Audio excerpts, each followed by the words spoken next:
मित्रों, आज हम आपको ऐसी खबर दिखाएंगे जो खबर आपने शायद किसी चैनल पर देखी होगी। आज एन पब्लिक भारत ऐसी खबर आपको दिखाएगा। पूरी खबर को देखिए।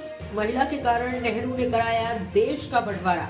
राहुल के दावों पर भड़के सावरकर के पोते ने लगाए गंभीर आरोप। कांग्रेस सांसद राहुल गांधी के द्वारा महान स्वतंत्रता सेनानी विनायक दामोदर सावरकर को लेकर दिए गए बयान के बाद महाराष्ट्र की सियासत गर्मा गई है।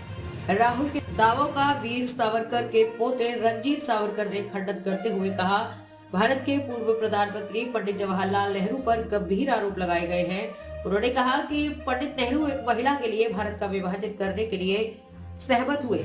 इतना ही नहीं, रंजीत सावरकर ने यह भी आरोप लगाए हैं कि नेहरू ने भारत की गुप्त जानकारी 12 वर्षों तक अंग्रेजों को दी थी। उन्होंने राहुल से इन आरोपों का जवाब देने की अपील की है। स्वतंत्रता सेनानी सावरकर के पोते रंजीत सावरकर शुक्रवार को पत्रकारों से बातचीत कर रहे थे। महाराष्ट्र टाइम्स के एक रिपोर्ट के मुताबिक पंडित नेहरू पर आरोप लगाते हुए उन्होंने कहा कि भारत के पूर्व प्रधानमंत्री पंडित जवाहरलाल नेहरू का एक महिला के लिए भारत के विभाजन के लिए सहमत हुए। 12 साल तक भारत की सारी गुप्त जानकारी अंग्रेजों को दी गई। मैं मांग करता हूं कि पंडित नेहरू और एडविना के बीच पत्राचार कांग्रेस से मांगे जाएं और सार्वजनिक किया जाए। उन्होंने आगे कहा कि पूरे देश को पता चलेगा कि जिस नेता को चाचा नेहरू कहते हैं, उन्होंने कैसे देश को धोखा दिया। नेहरू पर आरोप लगाते हुए सावरकर ने आगे कहा कि पंडित नेहरू 9 मई से 12 मई 1947 के बीच अकेले शिमला गए थे। वो 4 दिनों तक अपने परिवार के साथ वहां रहे। एडविना के ब्रिटिश सरकार को लिखे पत्र में उल्लेख है कि मैंने पंडित नेहरू को अपने अतिथि के रूप में आमंत्रित किया था। चूंकि वे बहुत व्यस्त हैं, इसलिए वे नर्वस ब्रेक डाउन के करीब पहुंच रहे हैं।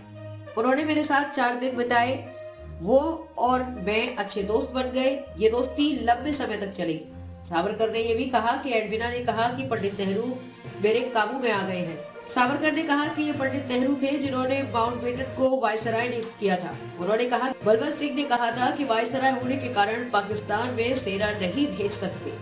20,000 भारतीय लड़कियों का अपहरण कर लिया गया और वे पाकिस्तान में थी। माउंटबेटन ने लिखा है कि नरसंहार को देखकर भारतीय सेनाओं को समझ नहीं आ रहा था कि क्या करें, इसलिए मैंने नियंत्रण कर लिया। माउंटबेटन ने लिखा है कि माउंटबेटन के भारत छोड़ने के बाद नेहरू ने उन्हें 12 साल तक हर दिन अपनी रिपोर्ट भेजी। ये खुफिया एजेंसियों की बड़ी नाकामी है। उन्होंने आगे ये कहते हुए गंभीर आरोप लगाया कि नेहरू को एक हनी ट्रैप में फंसाया गया और उसमें वो फंस गए। ये अपराध है। इससे पहले भी कई लोग ऐसे पकड़े जा चुके हैं, सजा भी दी गई थी। नेहरू की बात कौन करेगा? राहुल गांधी को 12 साल के हनी ट्रैप का जवाब देना चाहिए। प्रेस कॉन्फ्रेंस में सावरकर ने यह भी मांग की है कि प्रधानमंत्री नरेंद्र मोदी को मामले की पूरी जांच करानी चाहिए। ऐसी खबरों को देखने के लिए एन पब्लिक भारत से जुड़े रहिए। आप देख रहे थे N public Bharat. N public Bharat देखने के लिए बहुत बहुत धन्यवाद।